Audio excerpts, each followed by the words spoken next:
if we're doing our job correctly, doing QBRs and customer success plans and tracking the goals of the customer, an upsell is just an extension of existing value. And because the worst thing, and I've been there, is when CS is hunting their target, sales is hunting their target in the same customer, and the customer has to tell us, I spoke to your colleague last week, what the hell are you guys doing?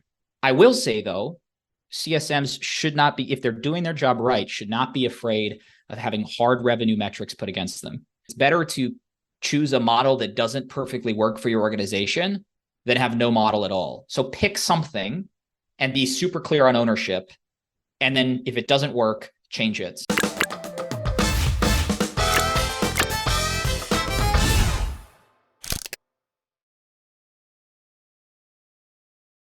Hello, welcome back to the Scaletail podcast, the show that dives deep into the world of customer success. I'm your host, Mausmi, and I'm thrilled to be here for our brand new episode. A lot of people have given me feedback that I need to tell a lot more about what we are going to talk about in the podcast early on, so they can, decide if they want to spend next 30 minutes. So here you go. We'll be talking about how to align revenue with sales, customer success to drive customer success strategies.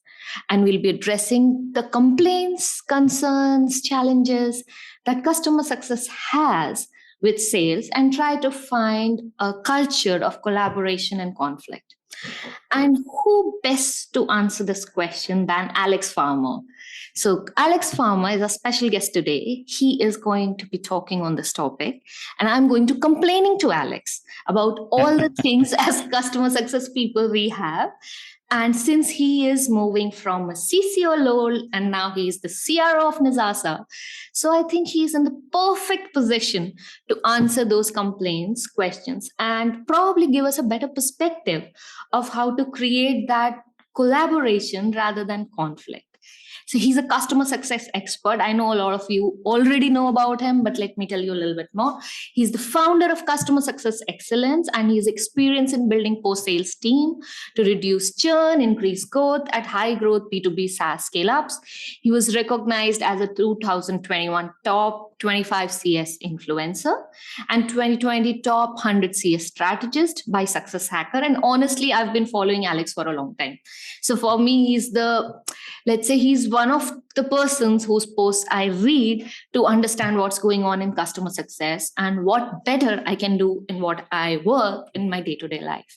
Alex is currently joining Nezasa, or he's been in Nezasa, but he's now moving into the role of CRO. So welcome to the podcast, Alex. It's absolutely a great honor to have you here. Well, it's a pleasure to be here, Mausmi.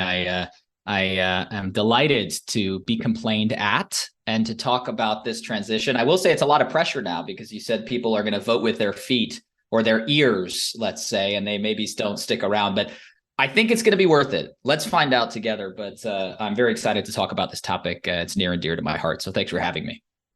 Absolutely, Alex. And what we really want to know is from you right now, before we move ahead into my complaints and concerns, what I really want to know is you've been in CCO at Nezasa for a while and now moving into CRO role.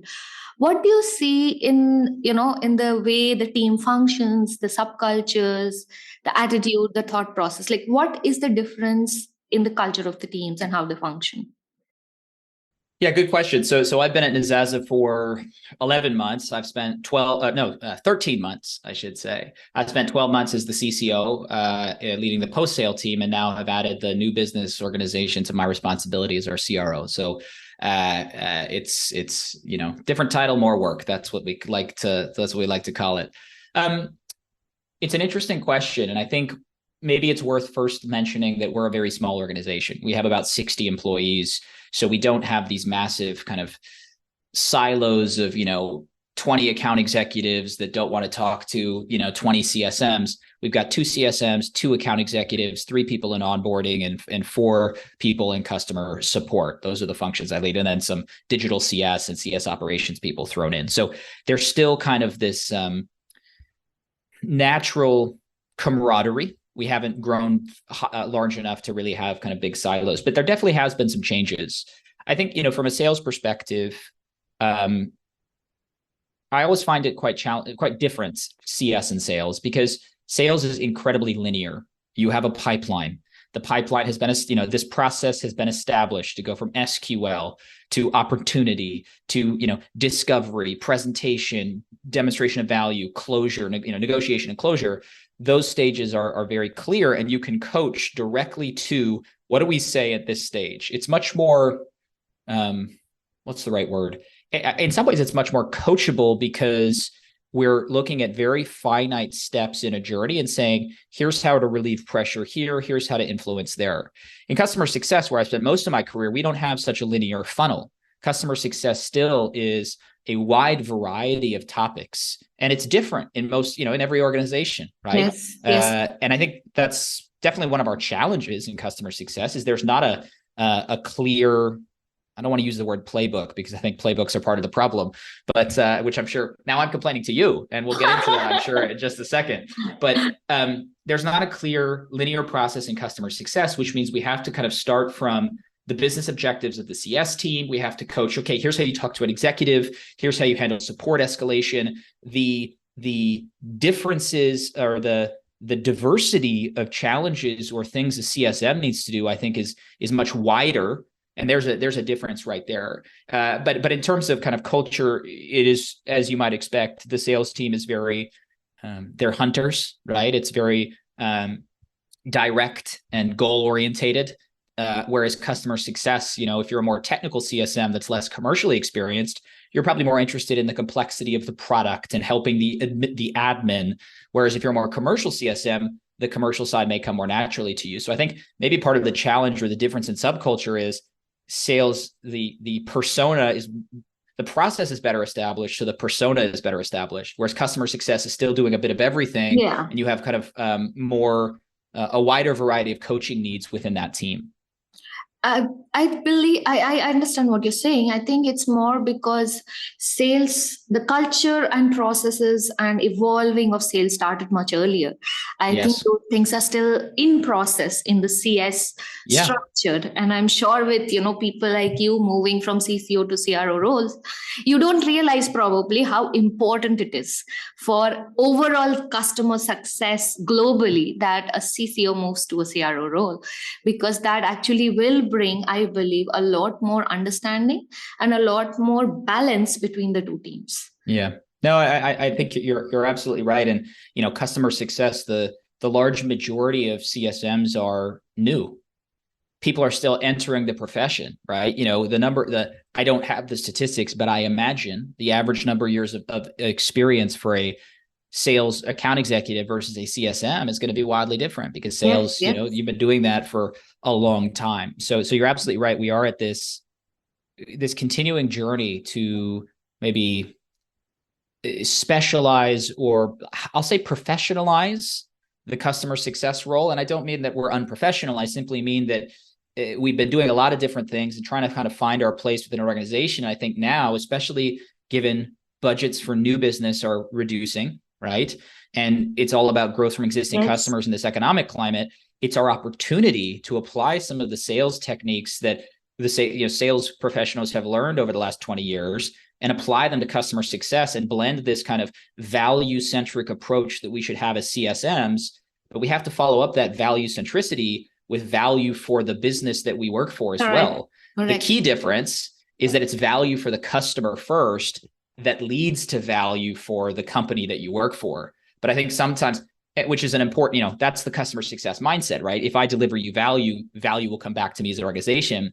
I think maybe in customer success, we could be more aggressive in asking for value back if we're doing a good job delivering value to the customer. Maybe that's where we can learn from one another between the two teams. Absolutely. So now that, we understand that, I will start with my complaints. There you go. I'm ready. I'm strapping in. Here we go. So the number one complaint that, that I always hear from CS teams is that, we're not very clear. Should we have quota? Sales has quota. So they don't want quota. Look, let me not say they.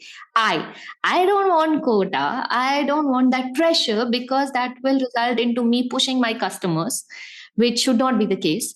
But I do want to earn more money as well, right? So I do want to be compensated for the effort I would make in terms of getting more money, but I'm also scared that that will result into me and my team focusing on just getting money and not focusing on getting value for customer. So what do I do? Yeah, it's a very complex question, one that frankly at Nezasa we've grappled with as well. From my perspective, we have to have a balance, but I'll start with the very unhelpful answer that we love to give in customer success, which is it depends. But I'll be clear on what it depends on. It depends on your business, your commercial model, from my perspective. If you're a product-led growth company and all you need to do as a CSM is drive adoption and enable the customer, and then organically they buy more from you, you probably don't need a quota. Let's focus on, because a quota at the end of the day is the most lagging indicator. I have to do all of these things before you buy something from me. So, is it the right incentive? I think it depends, and I'll get to that. But certainly there are better leading indicators that can drive a commercial outcome that we should really be focused on. So, if you're a PLG company, target the CSM on adoption because it will lead to revenue.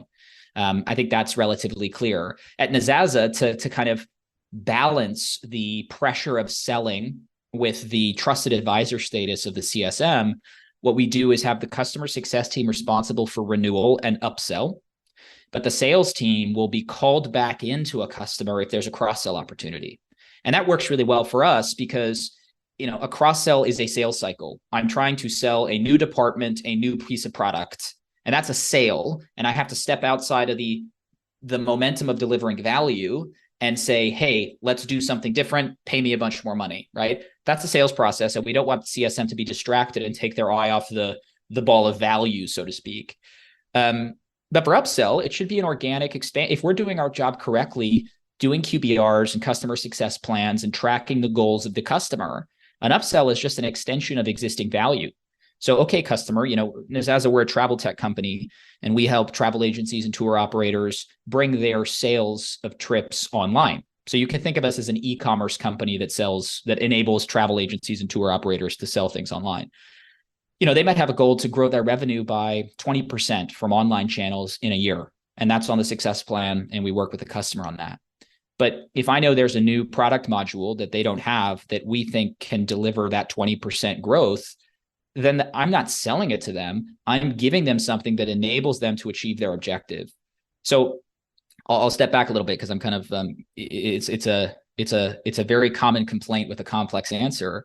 But I think the challenge with the question is that we assume the quota is the last thing. And if we don't establish a good value-centric process with business objectives and have the CSMs focused on the right thing, then just shoving a quota in their face is going to destroy the relationship they have. Right. But if we've invested in the success planning, building relationships with customers, driving adoption of the system, it's only natural that I would then ask them if they want to buy more to have a positive ROI and continue to grow. So I think the challenge with this is people want to shortcut the process and say, you know what, we need more revenue out of our CSMs. They have a high cost. They're not delivering NRR. Let's give them a quota. And that's going to lead to maybe a little bit of short-term wins, yes, but it's going to destroy the long-term journey. I will say, though, CSMs should not be, if they're doing their job right, should not be afraid of having hard revenue metrics put against them. Because at the end of the day, if you're not comfortable with the commercial conversation, you're probably not comfortable with the executive value conversation either, yes, which then strikes me more as a technical account manager, more technical person, which is fine. But we have to, as we professionalize customer success, acknowledge and understand that we are a value for the customer, but then value back to our business organization. So maybe quota is the right thing. If we have done all this stuff in advance to make the momentum to achieve the value simple, it's certainly the wrong thing if we're trying to fix a poorly functioning customer success organization by just throwing a quota at them. That will make it worse, not better. So my understanding is that firstly, it depends, of course.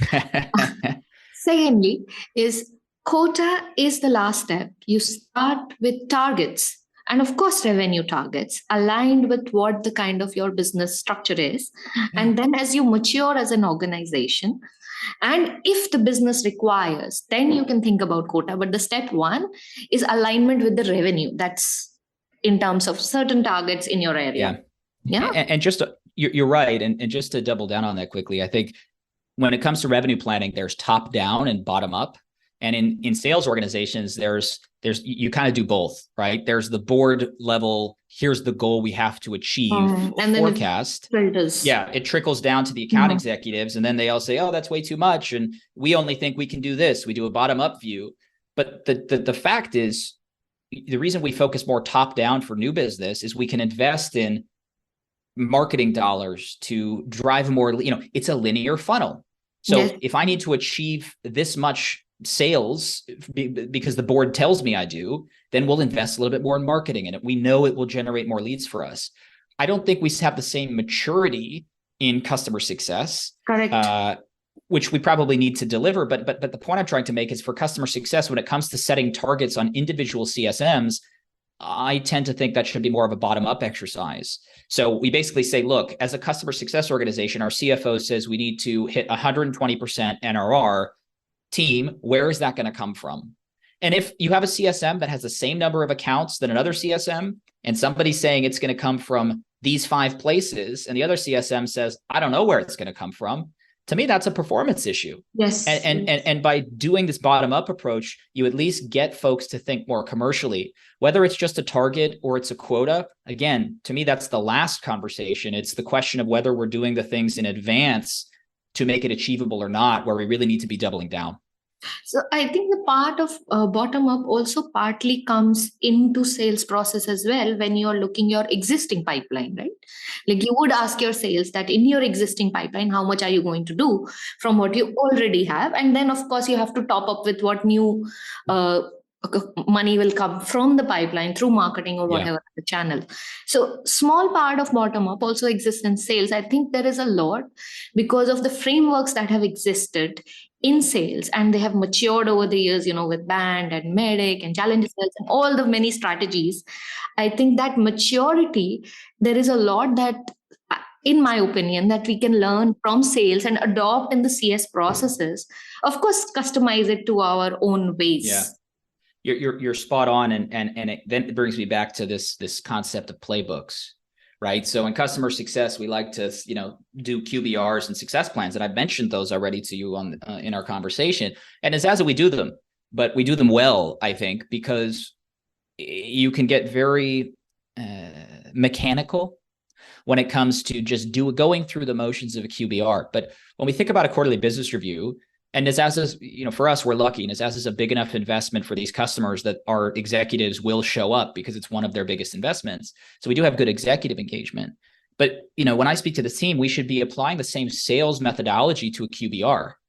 What are the things, what are the goals on the success plan, and how do they link to potential upsells in the next 6 to 12 months? Let's create those as opportunities. Let's qualify those opportunities. So we do account planning as we learn about the customer's objectives.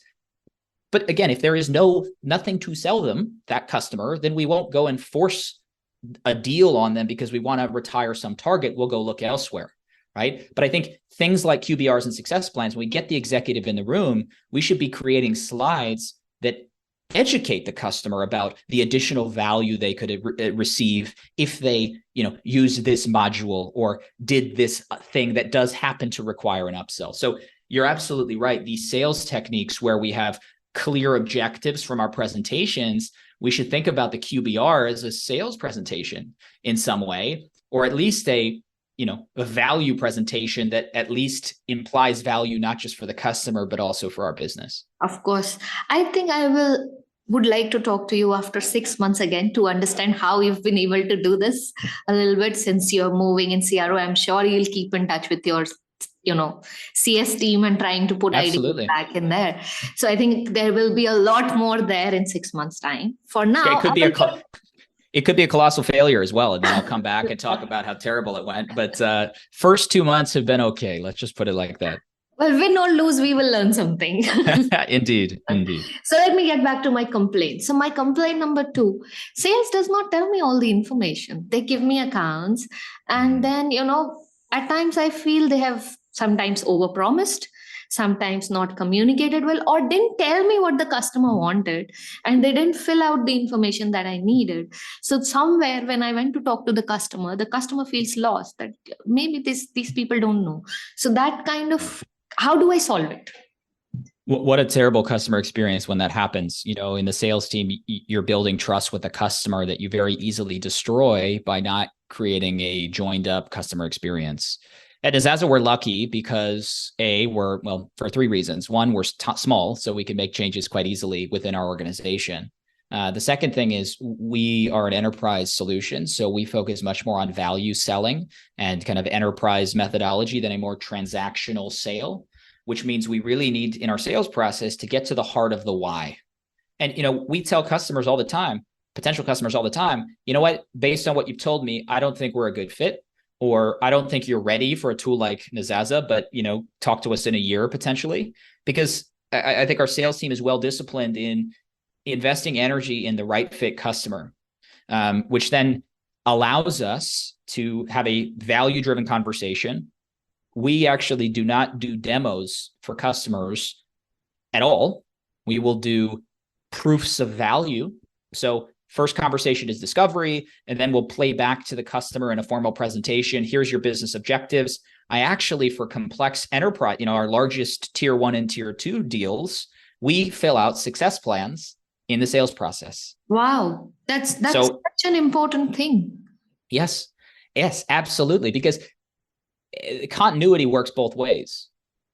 The sales team needs to provide the correct information to the CS and onboarding teams, but the customer needs one voice or one linear point of view about engaging with our business as well.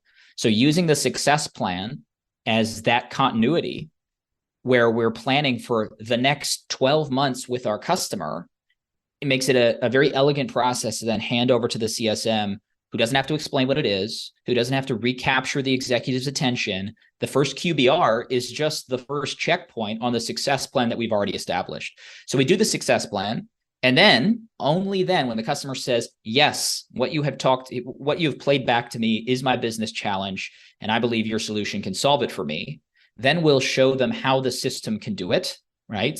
But it's not a technology demo-driven sales process. So it's all about value. It's a value-centric sales process. Customer signs, and then the CSM does a executive alignment call with the executive to say, hey, here's the success plan from the sales team. Here's what I understand about your business. Is this all correct? And then it sets up very nicely the first QBR, where we can have conversations with the customer about A, have we achieved your goals? B, what's next? And what's next sometimes is something they need to buy from us, right? So we have this continuous value-driven momentum, which is interspersed with some commercial wins for us as a business as well. We've actually, by firstly qualifying out of bad ICP fit customers by saying you're not ready for us yet, and by doing success planning in the sales process, our win rates, again, small sample size, it's only been 2 months, but our win rate's gone from 30% to 50%. Awesome. For new deals. And 50% is something we're very proud of. Now, it's easy to get there when you close deals that shouldn't have been in the pipeline in the first place. But I think it does show that when we consult with our customer and understand their business, we earn the right to serve them. And I will also say you avoid the pointless and energy-inducing technical checklist exercise. Can you do this? Can you do this? Can you do this? It doesn't matter, because at the end of the day, we can help you achieve your goals. If the button doesn't look the way you want it to, share with us your feedback. Maybe one day we'll fix it, but that is so unimportant compared to the business change that we can deliver. So trying to focus on, what you need to achieve instead of ending up into bike shedding, discussing about something which is not very important, right? Yes. And then sales doesn't have to do the one thing I've learned about sales teams is they absolutely hate admin. And guess what? If you write a success plan as part of the sales process, instead of filling out some stupid form after you win the deal, you don't do admin. You're doing the admin with the customer in the sales process, and the admin is helping you win a deal, right? Yes. So I think part of the challenge we have is you have CS leaders that want to, let's say, influence sales teams. And what they do is say, you need to give me all this information and I need it for these reasons. And they dump it on the sales organization, instead of really stepping back and say, hey, how can I help you win more deals? I have an idea. Let's try success planning with this customer. And I'll do it a few times. Invite me to the meeting. I'll do it and you'll learn how to do it. And let's see if that helps improve the win rate, because I know it will help improve the customer experience, but I want to help you as well. So let's find common grounds here instead of just saying, do this for me right away. The immediate reaction from any human is, you're not my boss. Why are you telling me to do something? So I assume you've started this already in Nezasa, right? Yes. So let me ask one more question, digging onto it. How challenging it was to sort of, get sales to understand that you are going to do a success plan discussion with the customer. It's not that they don't do that kind of discussion in some ways, but it's never structured and documented in a success plan generally. Yeah, you're right. And it wasn't that hard, because that's actually, people ask me, oh, you transition roles, is sales hard? And I'm sure I will learn that it's really challenging. But it is, but it's not dissimilar to good customer success. If you are value selling, right? If it's a more transactional sale, then the skills are maybe a little bit different. But if you're doing an enterprise sale, you are exploring or discovering the customer situation. You are hypothetically talking about how you can help them achieve their goals. And then when they become a customer, it's on you to make sure that you can deliver that. So, from a sales team and change management perspective, they very much see the value. And I think they're seeing, the value comes in a customer saying, oh, dang, you really understand my business. We want to work with you. And that, at the end of the day, if I can prove to you that, putting things in a formal document to put in a presentation instead of just chicken scratch notes saves you admin and wins you more deals, what's not to like? That's something you need to talk more about. I think maybe in future we will get you after 6 months, because this, I think, could be a game changer in terms of the collaboration that comes between sales and CS, and creates amazing experience for the customer, because you don't move from one person to another, but you move in that journey of achieving the value. And I think, these handovers are super important, and we have our product's relatively complex. So we have a dedicated onboarding team as well. So that's 3 parties, 3 parts, sales, customer success, and onboarding. And I guess the customer is the 4th. That's a lot of moving parts all in one. So the success plan keeps us aligned in a good way. The way I think about the journey is you need to have a relay race, right? When you're running a relay, the CSM starts running before they get the baton, and onboarding starts running before they get the baton. And we do that by bringing onboarding and customer success into late stage deals to support the sales rep with success planning. And, at the end of the day, it's a very nice presumptive close for the customer, right? You give them a team, you start filling out, a 12-month plan before they said yes. Well, the momentum is all driving to a yes, right? And I think that's beneficial for the sales organization as well. And they can see that. But again, 6 months from now, let's see how it actually went. First evidence is good, but there's a lot of things that can still go wrong. So we'll see. I would be eagerly waiting for frameworks coming out of your desk, which can tell people how to design and structure this process. This is gold. This is really gold. And I can tell you, I will start working on it in my own organization. Like I kind of do, being a founder, I kind of do some bit of sales and CS, but it sort of makes a lot of sense where I've been trying to do, but it makes a lot of sense if we can try that. And I have I have a boss that tells me sometimes that any idiot can make things complicated. Real intelligence comes from people who can simplify. And there's another quote that's been made famous. It's somewhat similar. Great leaders are great simplifiers. And actually, I really believe that. And I think it's very simple to add new fields in a CRM or in a CS platform and say, hey, sales, fill this out for me. But until you really step back and say, here's the why, you do this change management exercise to say, I can help you win more deals. It's going to make the customer experience better. Then they can see the win. And then maybe you add some fields to support it. So I think there's a lot of beauty in that simplicity. I was actually sold to this way once with the sales reps. This is maybe 3-4 years ago now. They sold me with a success plan in the sales process, and it was the best sales experience I've ever had.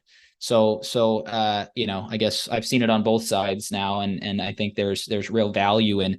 Absolutely. At the end of the day, just to really drive this point home, you do that in sales. If you're not a terrible salesperson, you're going to be asking questions and doing discovery. Of course. All you're doing is, instead of typing chicken scratch notes in a Google Doc or a CRM note, you put it in a slide.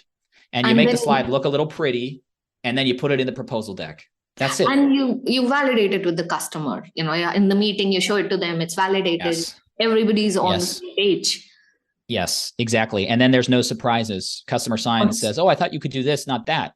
I don't have to go through some chicken scratch note document to prove if the sales rep did a bad job or the customer misheard. We're aligned, right? Good for the customer, good for our organization as well. Of course. So coming to my third complaint. And the last one, I'm going to stop. I think I'm complaining a lot. So the last complaint is the sales does not give me ownership of the customer.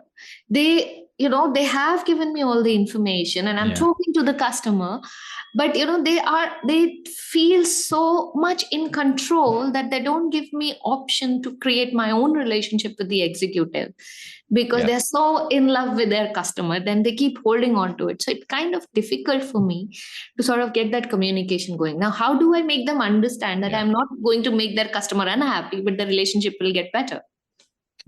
Yeah, this is a challenging one, but I don't think you can solve that one bottom up. That needs to be solved top down, and it needs to be super clear. There's a lot of kind of debate about, okay, should sales be responsible for cross-sell, upsell, renewal, or just do business? Again, magic answer, it depends. But I think I worked in an organization where it was never made clear from the top who does what. I was the CS leader, and I had a good relationship with our sales leader, but our sales leader didn't really care about who owns what and kind of just wanted to support his sales team and just delivering revenue. So we never really had alignment. And I guess my kind of high level answer here is it's better to choose a model that doesn't perfectly work for your organization than have no model at all. So pick something and be super clear on ownership. And then if it doesn't work, change it. But don't change it after 3 months because you have one bad anecdotal example. Do it for a year. And then, okay, the CS team is not delivering enough upsell revenue.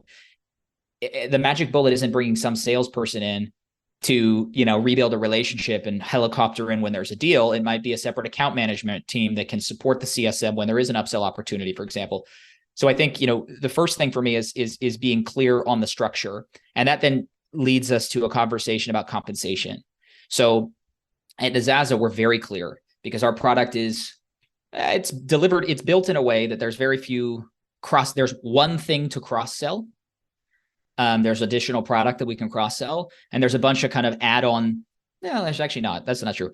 We've actually recently released new product packaging that bundles a lot of functionality together. So I could upsell you to the next package, but there's no kind of individual things that you can unpackage and buy separately. So there's, a pretty limited things that the sales team could even sell. And for us, we're in a scale-up phase. We're still single-digit ARR, but growing quickly. So the sales team gets paid more or gets more commission to go hunt the hard money. And, it's not just a sales team. Any human is going to do the thing that's easiest to achieve a target.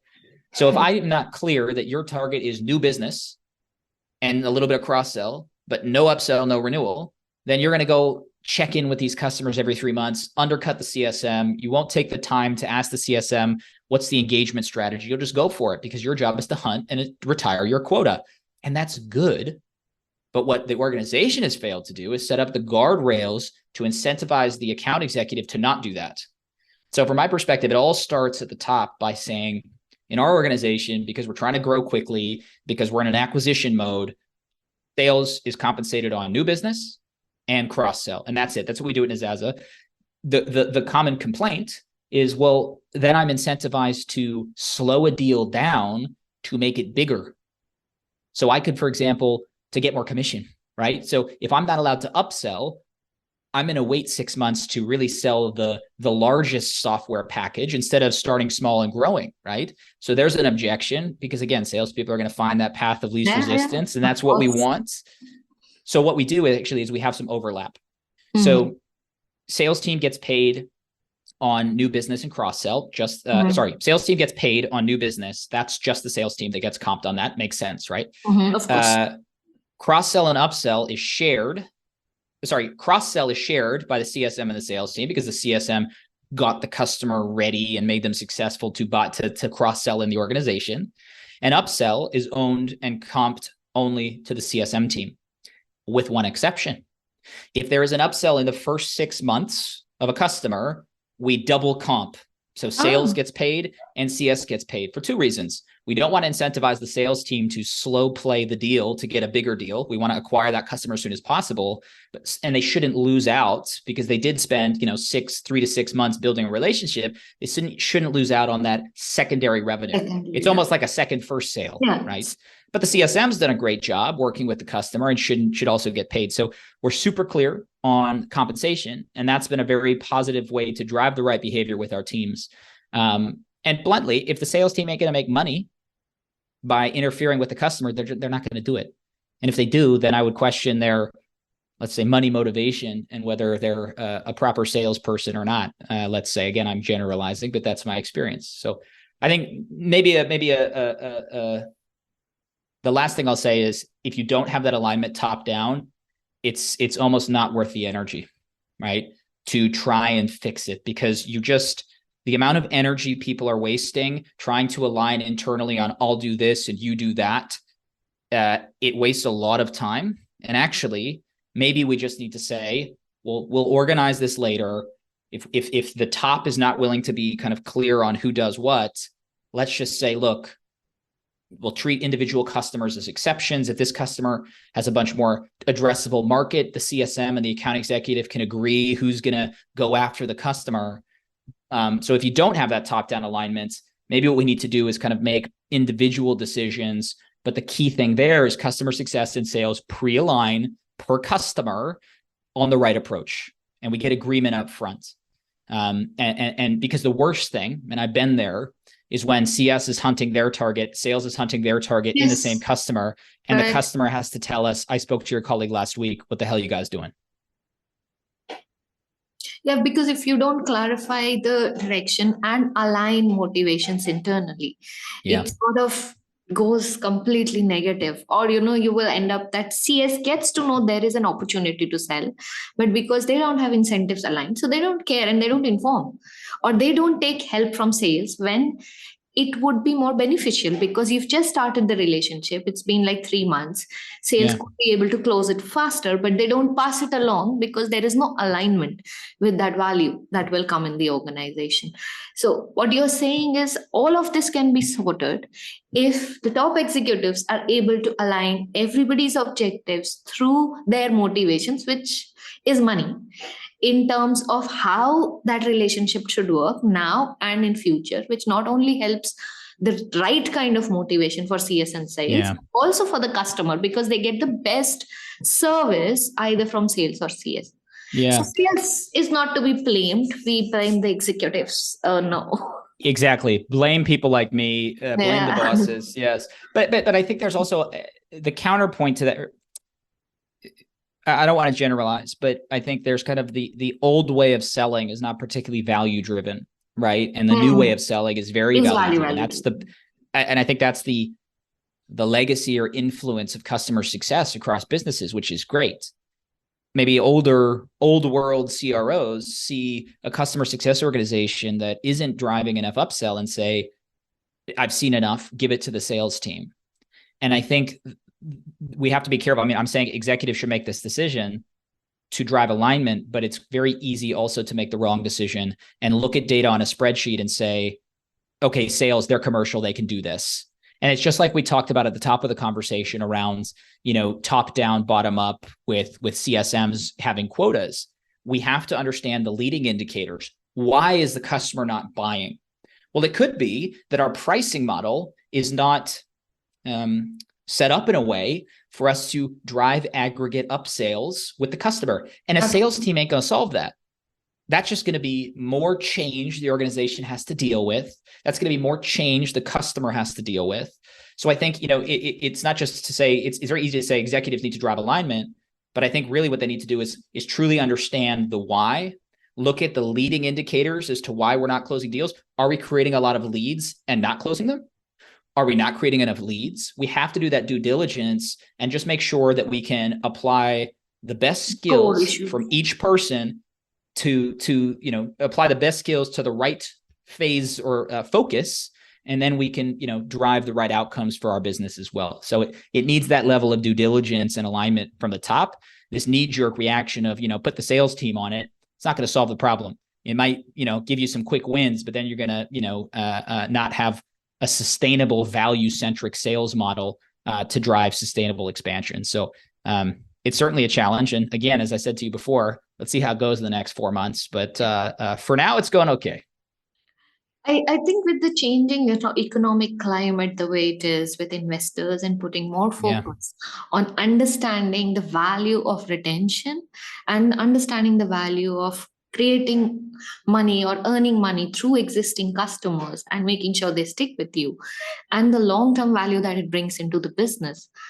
With that, I believe that a lot of these changes that you're talking about would be much faster rather than that sales approach that used to be.